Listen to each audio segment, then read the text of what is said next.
Welcome back to the Hype Podcast. FLOWCON is right around the corner. Pastor Vance, what can you do to give me an elevator pitch for FLOWCON? My goodness, this is for kingdom-minded entrepreneurs, innovators, makers, creators. This is also for people that are vocationally building the local church. What happens when you get about 100 kingdom-minded CEOs, entrepreneurs, VCs, combined with pastors and church leaders? I think what happens is that we are going to create innovations for the future to build the future of the church, to build the expansion of the kingdom together through innovation. And so that's what FLOWCON is. It's the first time we're ever doing it, but there has been so much interest. We're literally almost sold out. And so people gotta go to overflow.co/FLOWCON to reserve your ticket, like literally right now. If this is your first time hearing about FLOWCON, please get out from the rock you're hiding under and go to overflow.co/FLOWCON for more information and to register. So over the next few weeks, we're doing something really special on the Hype Podcast. We want to give people a taste of what's to come at FLOWCON. So we're doing a special rebroadcast of some of the most requested Hype sessions. That's right. From Amen Conference's Hype event last year. So to start, we're kicking it off with the Values and Valuations session. On that panel, we had some incredible people. That's right. We had Pastor Charles Shannon. He's a member of Vive Church since 2015. He's a partner at Founders Circle Capital, which is a growth stage venture firm based in SF.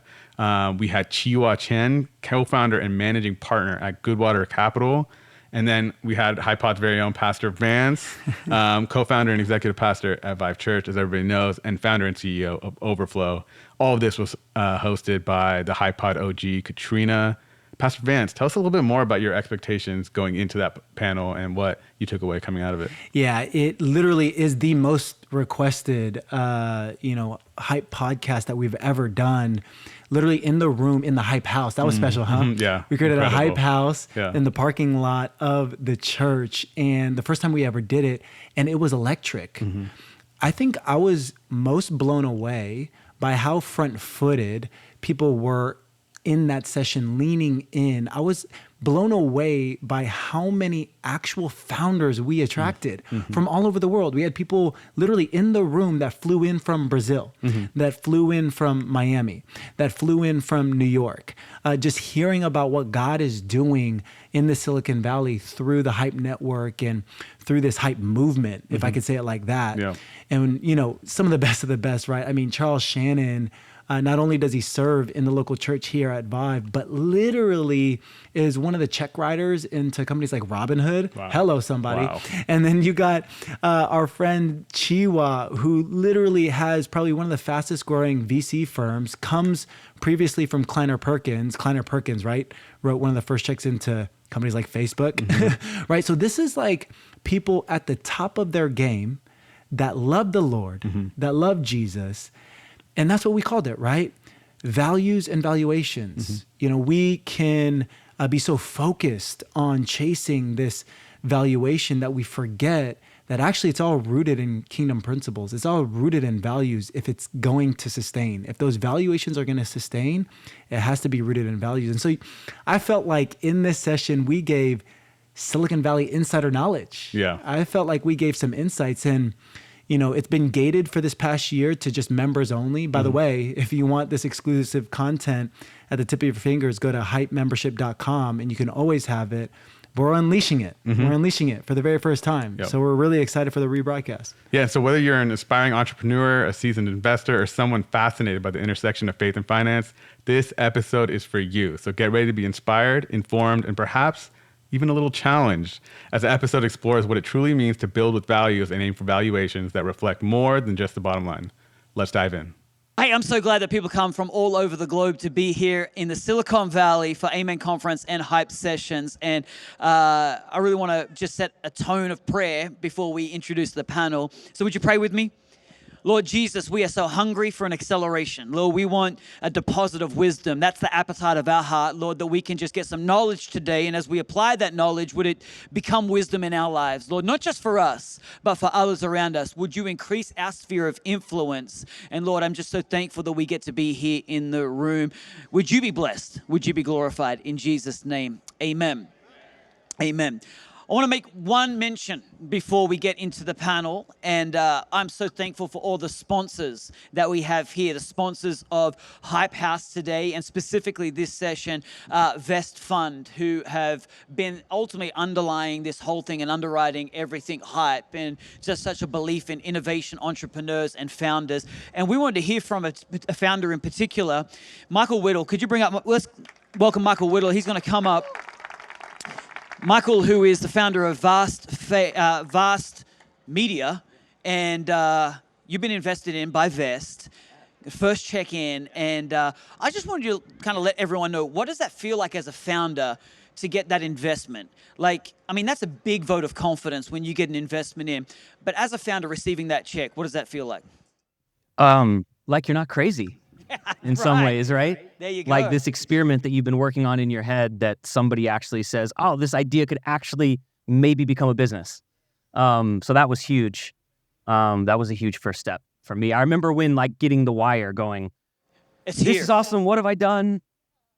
Like all at the same time, but going, maybe we're onto something. So that was a huge deal. Yeah. And so, I mean, getting that investment is key for the confidence factor, but what does that investment allow you to do as far as the company's concerned?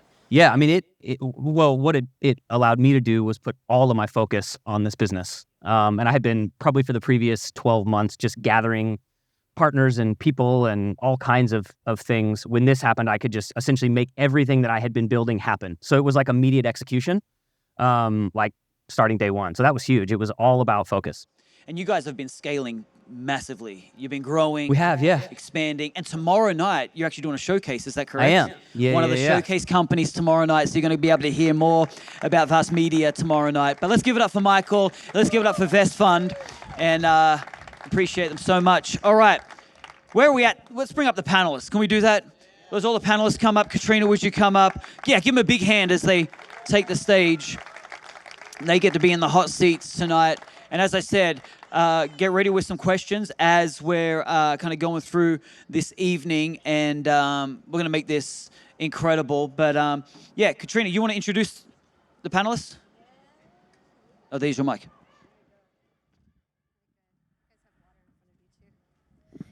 Oh, do I have Slack on this? Okay, awesome. This is exciting.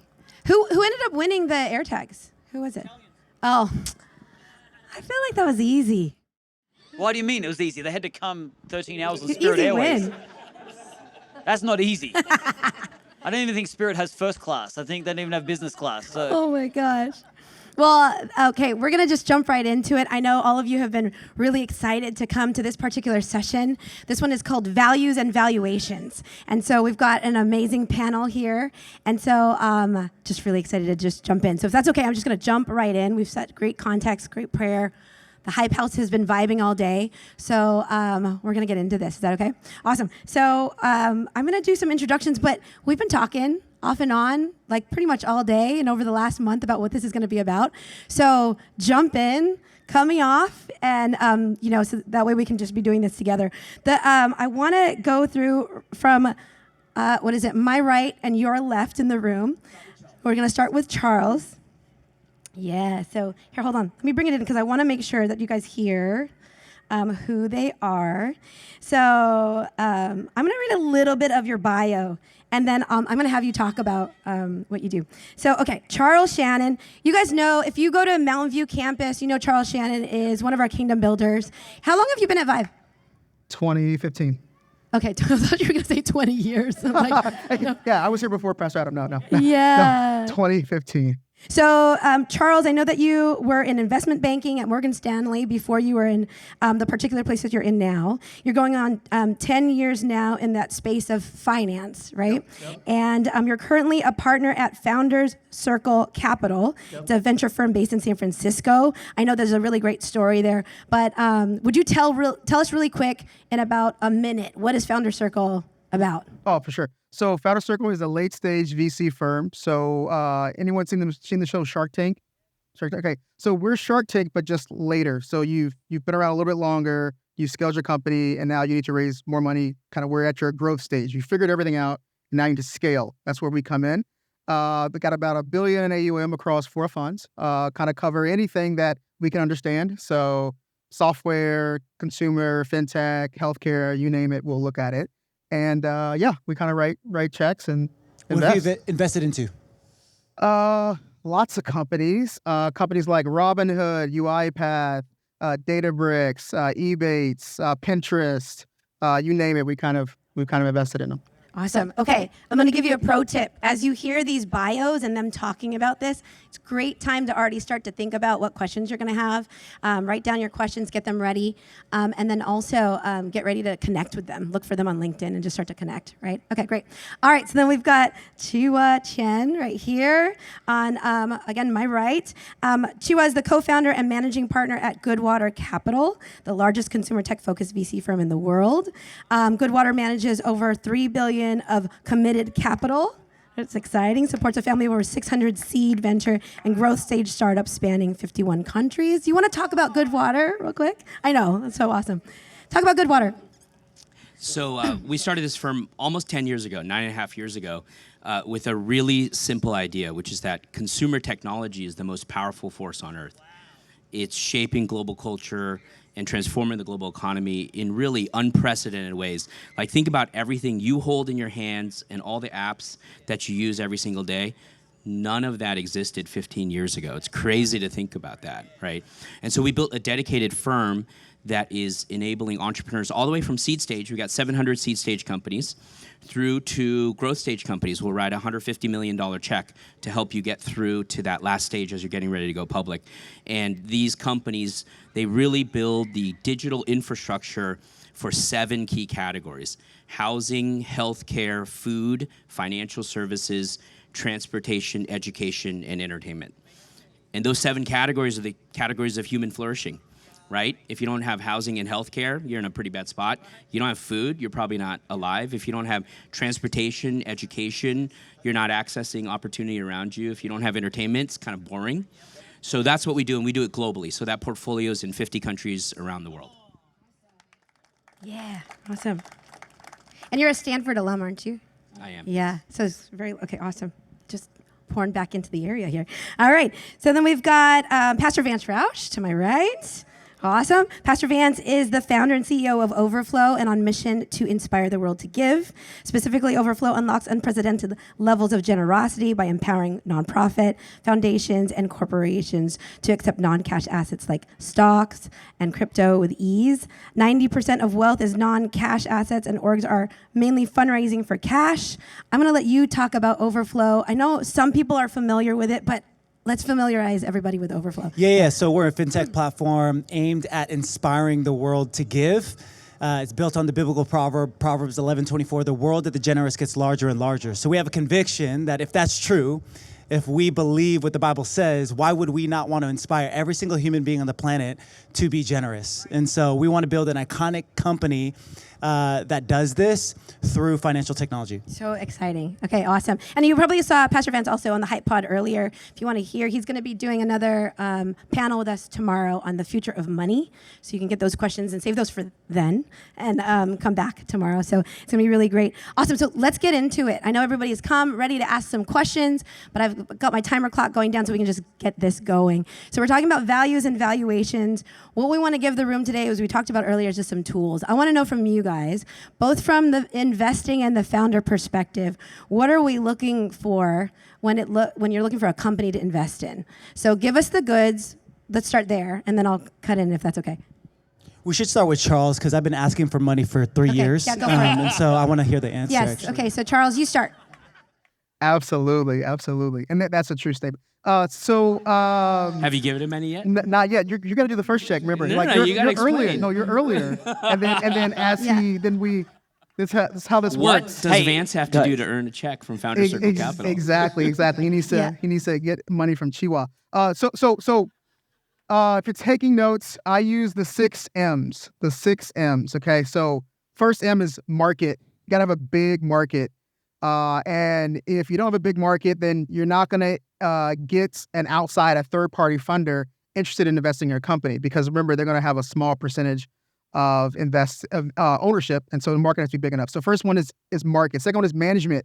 You have to be a compelling, a passionate, a driven founder or an entrepreneur. If you're not excited or engaging, how are you going to engage me? So you gotta be skilled up and persuasive. Third M is moat, MOAT. It's literally, how are you differentiated? Why can't I do what you're doing right now? So what about what you offer is different from someone else? Fourth M is margins. So what are your margins? What is the profile of your company? Are you profitable? Are you on a path to profitability? Metrics. What about your company makes your company amazing? Is it because it's growing fast? Is it because it's engaging customers and customers are excited about your product? What about your company? What tangibly can I see that makes your company so interesting and engaging? And the last M, if I'm counting right, is multiple, which is ultimately, how do I actually value you? Like, what's your valuation? When I look at those first 5 M's and I take a step back and I say, okay, based on all that, what are you actually worth? And that's a loaded question, but ultimately that's what we're looking for, those 6 M's. Which one's the most important? Ooh, which was the most important? So when you're earlier, the first 3. We know Vance didn't have the second one. He definitely did. No, yeah, that was I was like, who else is on the management team? To make sure. I'm just joking. He's an amazing guy. If you don't know him, I love him. No, so when you're early, Chihuahua, the first 3 matter. So big market, management team, and what makes you differentiated. When you're later stage, when you're around my stage, then I care more about your metrics, your margins, and ultimately how to value you. Yeah, I'd agree with that. I just add one thing. When you're early, a lot of times people are like, oh, your market's not big enough. Market's not big enough. But at the very earliest stage, oftentimes you have a tiny market that's growing incredibly fast. And that's a unique entrepreneurial insight. As an entrepreneur, you see something that no one else sees. And you see that this market, it might be streaming music, it might be electric cars, it might be college social networks. None of those things were markets that you could measure at the time that those companies got started, but you see something that no one else sees. Now, at the later stage, you got to be able to prove the size of the market. But at the early stage, it's really that insight that'll drive you. When you say early stage, Chihuahua, are you talking about specifically pre-seed seed, or are you even talking about A? Seed, A, sometimes even Series B. Okay. Yeah. And then, so when you talk about tiny markets, there's also non-existent markets. Airbnb, for example, might have not been a market at all, depending on how you looked at it. Is that more of an exception than the rule, or does that actually happen often? No, that's a great question. A lot of times, markets like Airbnb, while the market for a random stranger to rent a room for you for a night didn't really exist, the hotel market was really, really big. And so that was an adjacency, and what Airbnb had was they said, hey, it'll be 1/3 the price of that hotel room, and you'll have a friendly person there to talk to you and make you breakfast in the morning, right? So sometimes these adjacencies are where markets can really pop up. That's awesome. Sorry, I was making a note there. That's exciting. Okay, so how many founders or CEOs do we have in the room, real quick? Could you put your hand up? Oh, wow. That's a lot. Okay. That's awesome. This is my pipeline. Okay, this is great. I'm just gonna. Yeah. We're just making a funnel for you, Charles, okay? I just wanted to make sure. I said I was doing my welcome. job for me. Yeah. How many One more would- time. Yeah, it's How great. many would quit your job and become a founder if you had something that you were excited about, inspired to do? Okay. Oh, wow, that's More. a great- Good. Awesome. It was the same hands. Same hand. It was the same hands. They're going to quit their current Exactly. company. They're looking for a better idea. That's awesome. Okay, so great. Thank you for the practicality. What does it take to get your attention? Like to get a meeting with you? What would it, like if someone had to give you a 2-minute, what actually makes you book a meeting with them?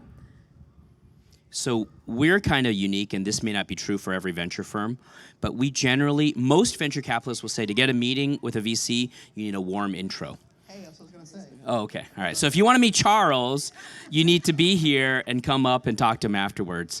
We don't do warm intros, so we actually don't meet any companies that are, or rarely meet companies that are referred to us. We're looking for companies with proven customer traction. And it could be really tiny. It could be 10,000 users, 5,000 users. When we invested in Musical.ly, before it became TikTok, had like 100,000 users, really, really tiny, 42 people in Shanghai. But it had that customer traction, because what did that tell you? That tells you that product is working. People want to use that product. And so for us, that's really the thing, is do customers love the product? Wait, so are you searching for them? Yeah, then? we're searching for them. And how do you do that? Our system is unique. We built a technology platform that crawls the entire world. We track 10 million companies in real time. We have 40 engineers and data scientists on our team. To give a sense of the scale of the data that we collect, it's about 2,000 terabytes of data a month. And it turns out if you actually go look for all this data, you can find out how many people are using a product, how long do they use it, how often do they use it, how quickly do they churn, how much money do they spend on it. And then we build machine learning models across all of that to identify the best performing companies. Okay, so Chiwa hasn't found Overflow yet because I haven't got an email. So can you guys give more, please? Everybody just give now. It's a B2B business. Give now. Our graph is going to spike. Consumer investing. Our graph's going to spike, and then I'll get an email. A warm email from Chiwa. If you want to meet people like Charles, as a founder, okay? If you want to meet people like Charles, warm intros actually do make a difference. Their vast majority of any company I take seriously is through a warm intro, either through an existing relationship or through a friend of a friend, because my view is venture is just as much about the people as about the product, and you're building for a long time. And so if you don't have a connection and or ability to reference check the people you're working with, it makes it really hard to engage. Will you... Hey, Vance, real quick. Yeah. Just because we heard from the VCs, but you're a founder. Yeah. You got funding. Exactly. How did you make your own intros? So I joined an accelerator. And so whether it's like a Vest Fund or a Y Combinator or an accelerator like that, they did provide a network because I came in as a pastor, right? And I didn't have a baked-in network, even though we've lived here, we've been here. We didn't have a baked-in network of VCs. And so I joined an accelerator, and that was actually pretty catalytic for us because, to Charles' point, I was getting a lot more responses to my emails. I was getting a lot more opportunities to get on meetings. It took a lot of meetings, but we got those meetings largely because of a baked-in network that we joined. Describe an accelerator because people here might not know what it is. So an accelerator is, let's take Y Combinator, the most famous one, for example. They will give you a little bit of capital, maybe just a bit over $100,000 for, let's say, 7% of your company, and they'll put you through a 10-week boot camp. And so, companies that have gone through Y Combinator are like Stripe, actually Airbnb that we were talking about. And so these are some of the companies that go through there. And because of Y Combinator's proven success through their accelerator model, because they have subject matter experts that speak into the formation of your business, talking about things like Chiwa was talking about, build something that people want, get to that traction, grow 10% week over week, because they put you on that pathway and you can talk to subject matter experts. People that see intros from a Y Combinator partner are much more interested because they know that they went through some sort of vetting or filtering process. Awesome. Hey, so we're talking about values and valuations. Could we just jump into, because I know this is unique that we're talking about this at a church conference, which is really awesome. I love that this has been part of our vision. But I want to have you guys speak into what does it look like to run a company with values? I know not just faith-based, but you are kingdom builders and you're advancing the kingdom. What does that look like for each of you? Chiwa, I like yours because you guys established it. Yeah, jump in. Let's talk about Goodwater. Yeah, so we have an interesting founding story. I was called specifically by God out of Kleiner Perkins to start this new firm. My co-founder, actually, Sohi, my wife, is sitting here. We were praying about a co-founder, and she walks downstairs one morning and she says, hey, you really should talk to your friend Eric about starting this business with you. I was like, oh, that's interesting. I'd never really thought of Eric, so I'm thinking about it. Turns out Eric had a prophetic dream the week before that he was supposed to quit his job and join me and start the business together. So my son hasn't heard that before, so he was pretty surprised. So we started actually first with mission and values. Before we started with business strategy, we started with mission and values. And so our mission is to empower exceptional entrepreneurs everywhere to change the world for good. It goes back to that belief that consumer technology is this incredibly powerful force, but it doesn't always get used for good. Like, really bad things happen in the world when entrepreneurs use technology in bad ways. And then we sketched out 6 core values: integrity, transparency, quality, service, humility, and justice. These values represent a picture of the world that we want to live in, the world we want to leave with our kids, and having experienced the building of some incredible consumer tech platform companies at our previous jobs, we realized that if you can incept these values deeply into a startup from the very beginning, they will then go hire tens of thousands of people who build products that touch hundreds of millions or billions of people, and those values will end up in the world through those products that are built. And so the journey, it's been a really interesting one because the first time we went, the huge Kleiner LP had told me that they would want to back me if I ever did a new fund. We show up with this slide deck. The first 2 slides are mission and values. They look at us and they're like, "You're never going to win any deals. Don't you realize this is the era of win at all costs, break everything to win?" And they didn't give us any money. So we had to go actually find the people who were willing to back a new venture firm that actually put values at the core before strategy. But what it does, long term, it's not all bad news, is you find the right people who do want to partner with you. You find the right teammates, you find the right capital partners, you find the right entrepreneurs. When you have that conversation up front, it actually cements that relationship. It makes it so much stronger because you're aligned on the thing that really matters, not just the dollars and cents that might or might not go right. And you build with enduring principles, right? The Bible's undefeated, right? The biblical values that we find in Scripture are undefeated. When we found the tenets of generosity biblically, living it out here at Vive for the past decade, we see that it's true. In an up market, in a down market, we see that these tenets are true. And so when you build on that foundation, it lasts. How early in your relationship with a founder or an investor are you able to identify that it is a good match? You know what I mean? I love if you have any stories or tips around this to determine that this is going to be a good value fit or a bad value fit. And are you able to see that right away? Oh, wow. It's super hard because I'm living through a situation where I missed it right now. Yeah. And what I would say is, the people who opt out right away, right? Because the people who opt out, they look at your values and say, "Hey, that's not me. I'm all good. You're all good. We're not going to work together." The ones that are really hard to catch are the ones that fake it. And they're like, "Oh, yeah, I love your values. I love integrity. I love quality. I love transparency." So he's grimacing at me because she's heard the calls I've been on the lawyers recently. Literally this week, tomorrow, we're shutting down a company where the founder stole millions of dollars from the company and falsified all of his business metrics for a year, maybe 2 years. Right? And I'm struggling still with how did we miss it? How did we not see it? I think that those are the toughest situations when they actually tell you they buy into the values, but they don't. They're faking it. Wow. Do you have any stories? Did you want to jump in? Oh, no, go ahead. Okay. No, I was just going to ask you from the founder side because we're talking about the relationship between founders and investors. But yeah, go for it.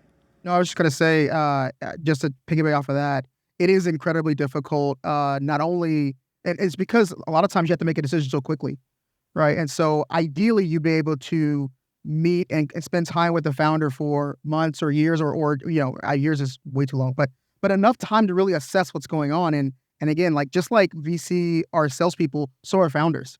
And so, that's where I think leaning on the Holy Spirit and for discernment and for wisdom to make the right decisions. If something doesn't feel right, hit a pause. If something doesn't feel right, take another week. The worst thing you can do is invest in a company or build a relationship with someone that ultimately is not the right fit, because then you're actually working back a lot of work and investment and time. So it is really important. And it's really important because the average founder-investor relationship lasts longer than the average marriage in America.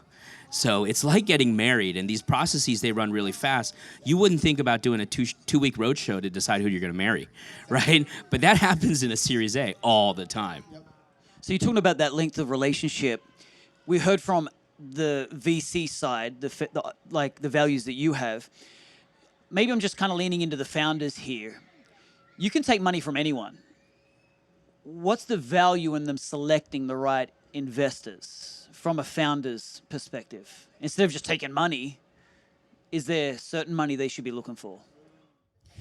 Yeah, I mean, at some points it feels like money is green. So just whoever wants to, invest. I would echo what Chiwa says. What I'm learning and what I'm realizing is that these are long relationships, right? If you're signing up for a VC-backed entrepreneurship journey, it is a 10-year journey, right? 10 years towards any sort of outcome. And so you got to be really, really intentional. Something that I found in our journey are just, it might seem like little things, but it's become significant things as we continue to build Overflow. We were blessed to be in a situation where we started getting a lot of interest in term sheets during a period where Overflow was seeing a lot of traction. And so we had multiple term sheets in, so I was in a position where we could choose. And one of the criteria I had was I'm gonna actually see in our logs which one of these prospective investors has actually used Overflow.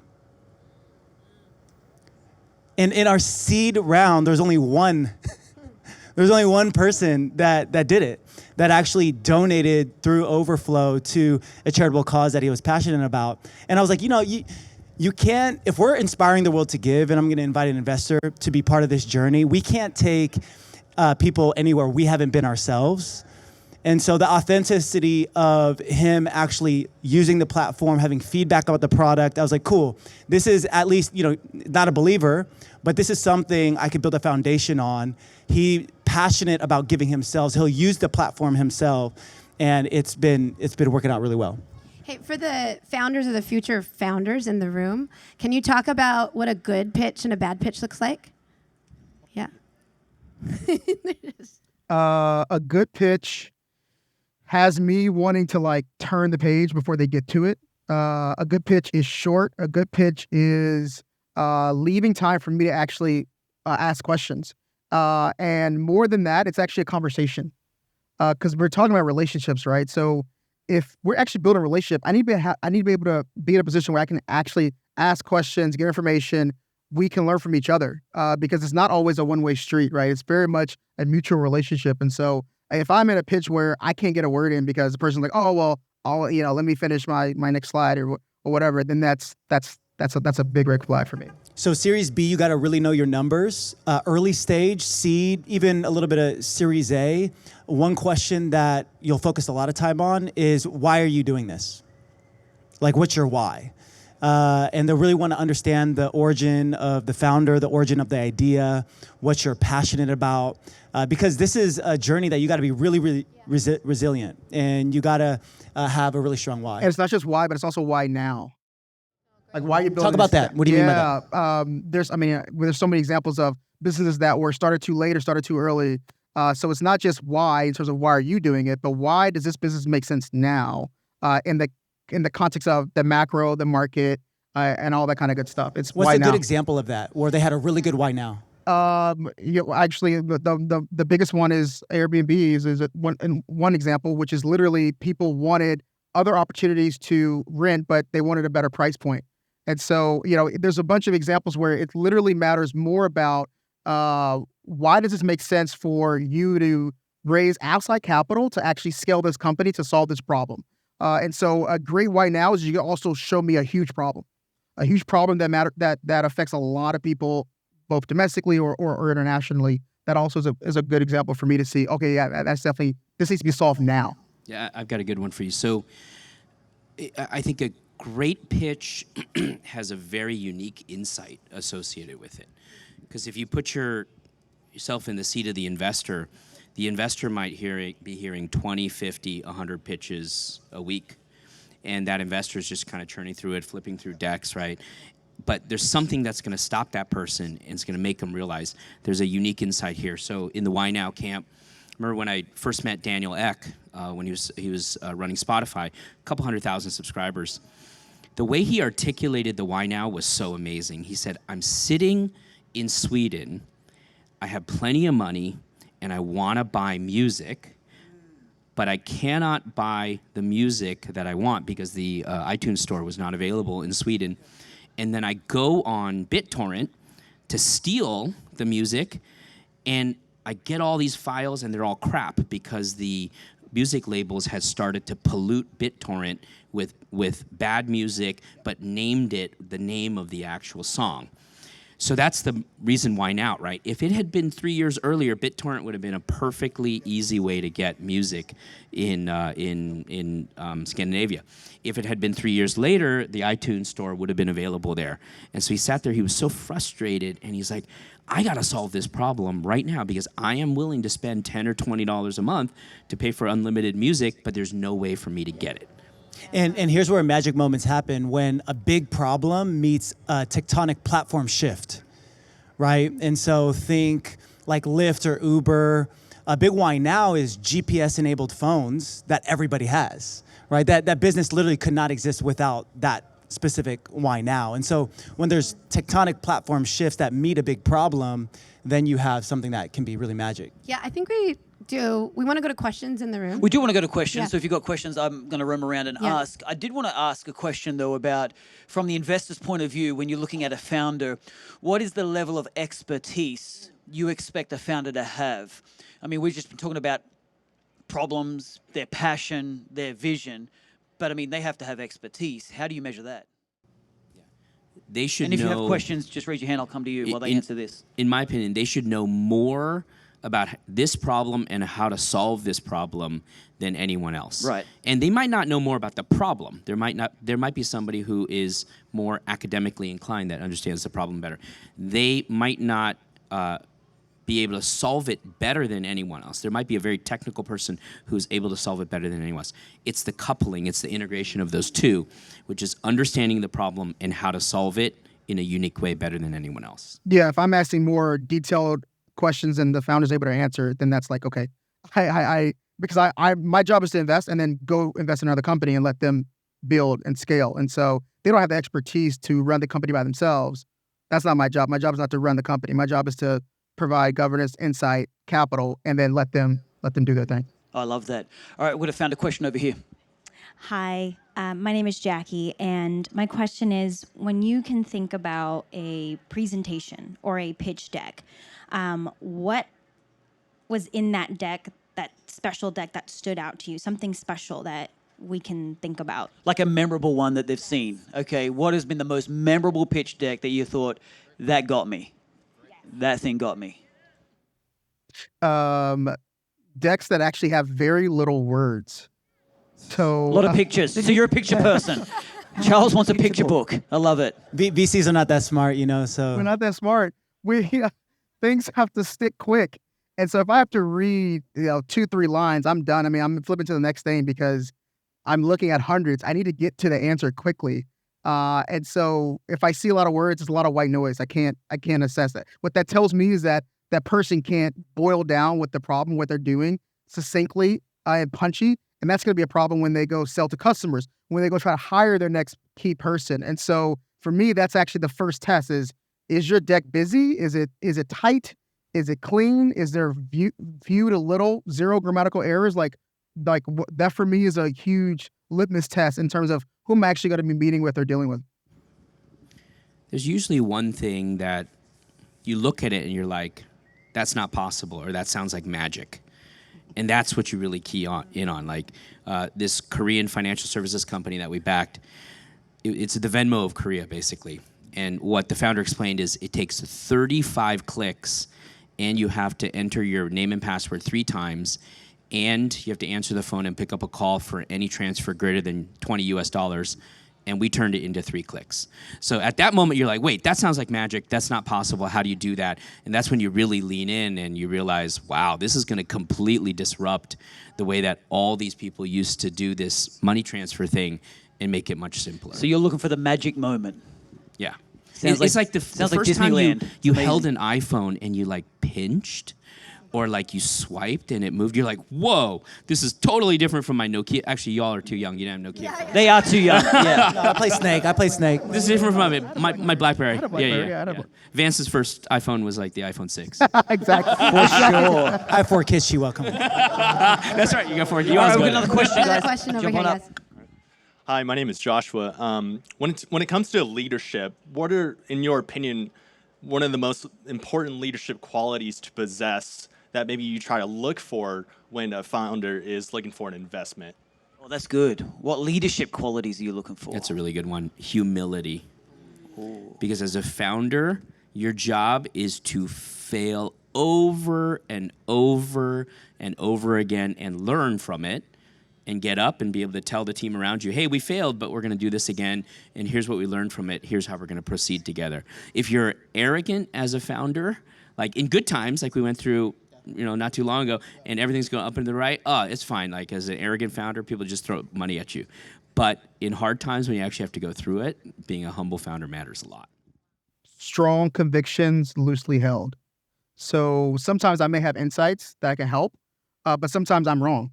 And I need a founder who's not like, oh, a yes man or yes woman and say, oh, because I'm a VC and I say something that means it's right. No, if I'm wrong, correct me and do what you think is best. At the same time, if my answer or my insight is more helpful, then take it. So coachable, ability to say no to me or correct me is just as important.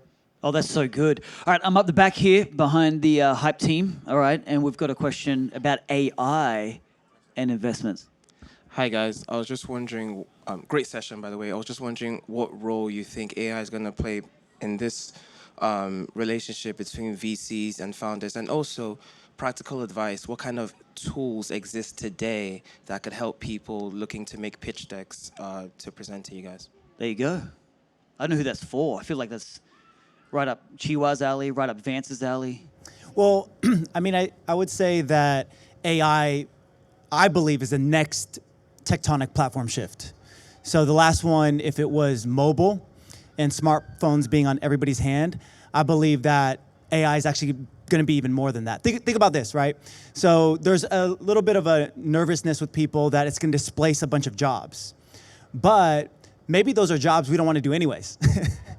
And so if it displaces the jobs that we don't want to do anyways that can be handled by AI, it frees up people to be able to solve problems. And trust me, there's a lot of problems to be solved. That's what entrepreneurship is.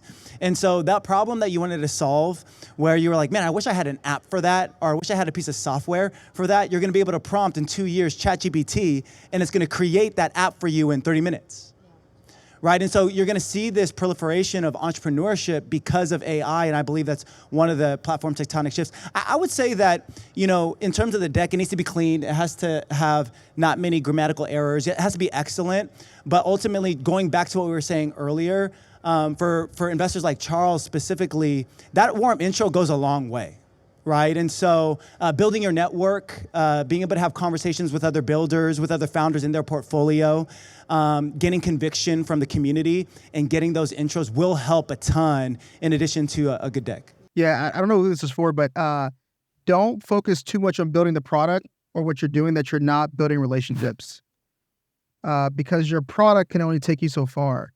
If you're actually looking to raise capital, you need to have relationships. Right? AI is not going to remove relationships. It's going to help improve a lot of things. I believe way back when the calculator was launched, everyone was like, oh, the calculator is going to make all of us dumb and inability to compute. No, it actually made us to be more effective. And so I believe AI is actually going to disrupt every single sector. I haven't heard a sector that won't be disrupted indirectly or directly from AI. So what I'm hearing is don't have ChatGPT write your pitch.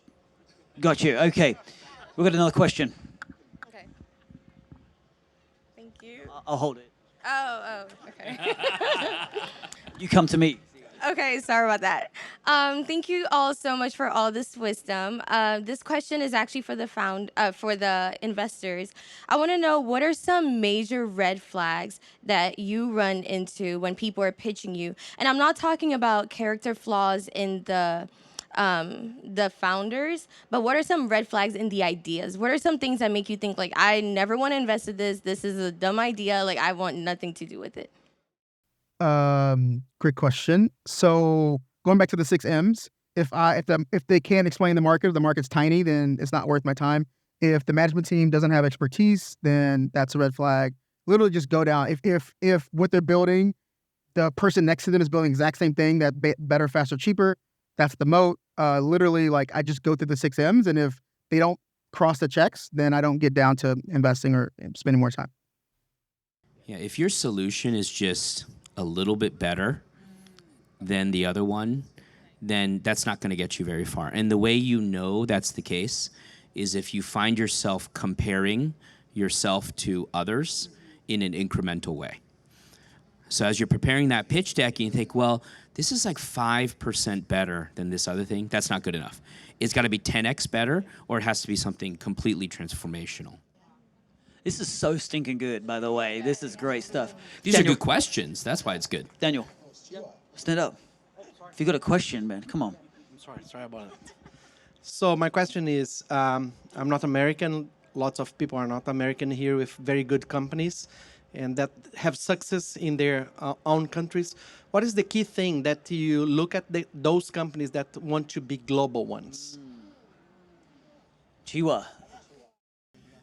You know, North America has an unfair advantage in terms of creating global competitors. And I know you're from Brazil, so I'll just draw the analogy. North American companies are able to generate a level of unit profitability because of the wealth of North America, either the companies or the consumers, that's very, very hard to replicate elsewhere. So we've got a global portfolio, and we see this pattern over and over again. It's interesting. Latin American companies, Southeast Asian companies, African companies, in general, struggle to compete outside of their markets. And one of the main reasons why is you can't generate enough unit profitability in your market to actually afford the sales and marketing expense of entering a much more expensive market. So we have a company called Getir. It's the biggest 10-minute delivery company in the world, based in Istanbul, Turkey. Extremely profitable in Turkey, 46% gross margins, 22% contribution margins. They go to Europe, they're losing money hand over fist. It's just like really, really expensive to compete in Europe, right? The European companies, on the other hand, have very expensive infrastructure. They weren't able to compete for a variety of different reasons. But a company like Nubank, which you would know well, they have extraordinarily high unit profitability, which has enabled them to export that model elsewhere. We'll see if they can come to North America. They're doing well in Mexico. We'll see if they can come into North America. But I'd really focus on getting that right before you try to go global, because North American and, to a degree, European companies have an unfair advantage in that area. Chinese companies are different. They have an unfair advantage because it's a closed market, it's big, it's 1.2 billion people, and the government protects them from outside competition. The competition internally is incredibly treacherous, but they don't really have to face outside competition. Next question. Venture capitalists versus private equity. How should founders be thinking about that, and what's your current thinking on the state of the venture capital investing market versus the private equity market? Oh, great question. It's two completely different asset classes. So private equity is the right investor for you if you have a mature business, likely generating cash flow, can service debt. So you have to have a pretty substantial, I think, 5-to-1 EBITDA to debt ratio. Maybe 3 years ago, people were willing to go to 7, but not too much more than that. Venture capital, the reason that we exist is because companies lose a lot of money before they become profitable. If they didn't lose money, they wouldn't need us. So the approach you should think about is, if I have a mature business, it could be of any scale, but if it's a mature business with a mature economic model that generates profits, private equity could be a good partner for me. Most likely in that transaction, you will lose control. So in private equity, they buy your business, they might employ you, and you might have a piece of the equity, but you are now an employee. In the case of venture capital, we will never own a majority of your company. In fact, it's not a rule, but it's almost a rule that you never want to own a majority of a company. Founder stays in control. The moment the founder is no longer successful, as the CEO, you have a conversation around, do you bring in a professional CEO? But that's what a venture firm would do. I'd also say, too, that your growth trajectory really matters on how to contextualize your company. So as an operator, as a founder, right, if you're going to stay on the VC track, you have to grow like you're on the VC track. And so what growth in B2B SaaS, for example, they're looking for 3x, 3x, 2x, 2x, 2x year-over-year growth on something like ARR, annual recurring revenue. If you're not able to do that, or if it completely stalls from there, then you might want to cut bait, get profitable. It might end up being a PE outcome, but it's better than nothing, right? And so you just got to be smart about that, clever on how your company's growing. That's good. That's good. Right up the back row, literally just sneaking into the hype house. We got a question.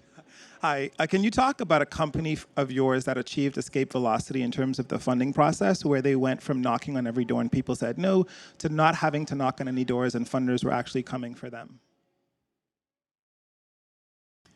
Yeah, so this Korean payments company actually is a really good example. So when we funded it, it was building the Venmo of Korea. And I mentioned the fact that you go from 35 clicks down to 3 clicks, you can transfer money. Incredibly fast-growing business in terms of the adoption rate. We probably had 2 or 3 million active users at the time. Unfortunately, the unit economics of peer-to-peer transfer are really bad. You basically have negative gross margins.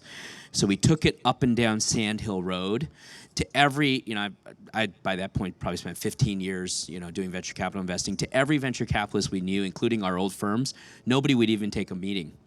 And the reason is they said, one, Korea, there's only 60 million people. It's a small market. Two, peer-to-peer payments has never made money. Inside of PayPal, Venmo still loses money to this day. And three, the company was started by a dentist. I'm not joking. The guy was a dentist before he started this. And he had this insight. He's like, I want to start this company. And so we actually had to bridge fund the company ourselves because nobody would fund it. We wrote I think it was a $12 million check to keep it alive. Fast forward 24 months, Sequoia, Kleiner Perkins, Dragoneer, Temasek, GIC, they all invested in the company. It's doing $1.6 billion in revenue. It's growing 60% year on year. It's probably a $10 billion EV company now. But it had to go through that really, really difficult time of nobody would even take a meeting, much less turning it down, because it didn't look quite right at that point in time.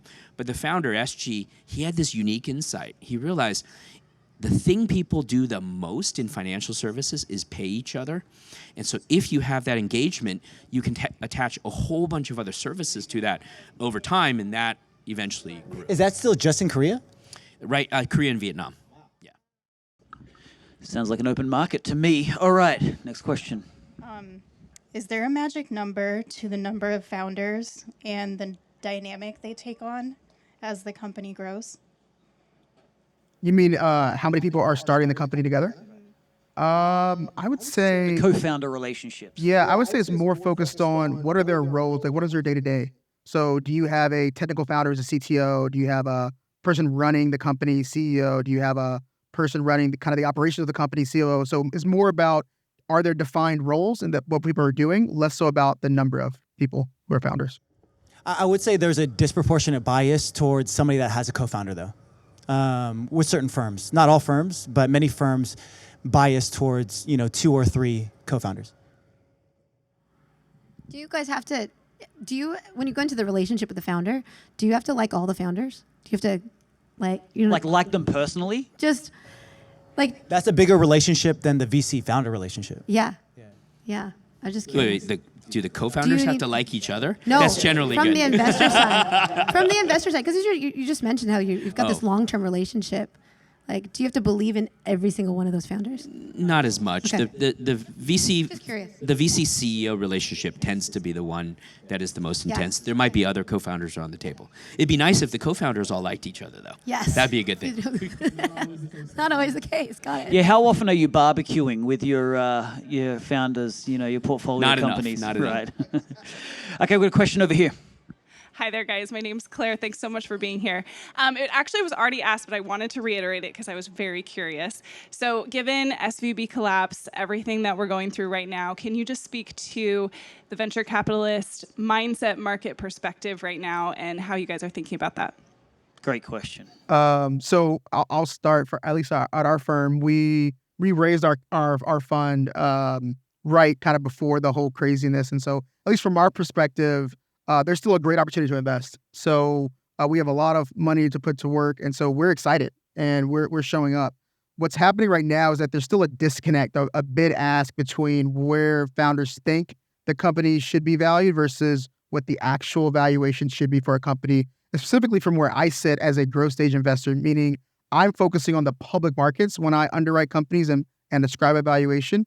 And so when I'm looking at companies, that makes that gap even greater. But what I could say is I'm taking just as many meetings as I'm taking before. They're just ending a lot sooner due to valuation issues. It must be sunnier where Charles lives. Because right now, I would say it's the worst time in the last 20 years in the venture market.